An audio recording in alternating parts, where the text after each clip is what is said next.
Hi everyone. TET DSC prepare అయ్యే వారి కోసము ఈరోజు కోణము రకాల గురించి వివరించడం జరిగింది. కోణము అనగా ఒకే తొలి బిందువు గల రెండు కిరణాల సమ్మేళనాన్ని కోణము అంటారు. ఒకే తొలి బిందువు గల రెండు కిరణాల సమ్మేళనాన్ని కోణము అంటారు. ఇక్కడ చూడండి, ఓఏ అనేది ఒక కిరణం, ఓబి అనేది ఒక కిరణం.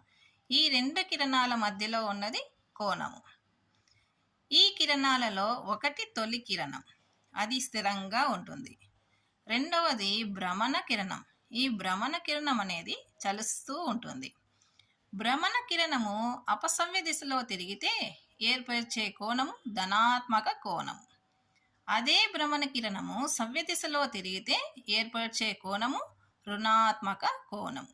బాగా గుర్తుపెట్టుకోండి, అపసవ్య దిశలో తిరిగితే ధనాత్మక, సవ్య దిశలో తిరిగితే రుణాత్మక కోణం. ఇప్పుడు కోణాలు రకాల గురించి తెలుసుకుందాం. మొదటిది శూన్య కోణం. శూన్య కోణం అనగా 0 డిగ్రీలు ఉంటే దానిని శూన్య కోణం అంటారు. రెండవది అల్ప లేదా లఘు కోణం. ఈ అల్ప లేదా లఘు కోణం అనేది 0కి 90 డిగ్రీలకు మధ్యలో ఉంటుంది. మూడవది లంబ లేదా సమకోణం.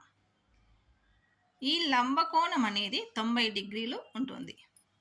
నాలుగవది అధిక లేక గురు కోణం.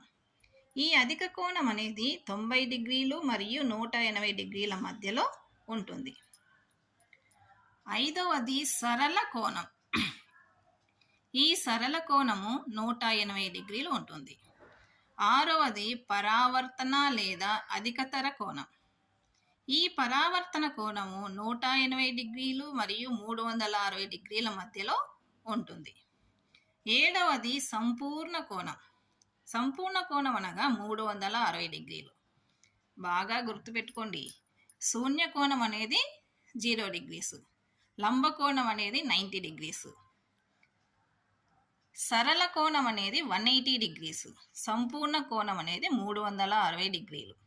ఇంకా వీటిలో అల్ప కోణము, అధిక కోణము, పరావర్తన కోణము, ఈ మూడు 0 నుంచి 90 డిగ్రీల వరకు, 90 డిగ్రీల నుంచి 180 డిగ్రీల వరకు, 180 నుంచి 360 డిగ్రీల వరకు ఉంటుంది.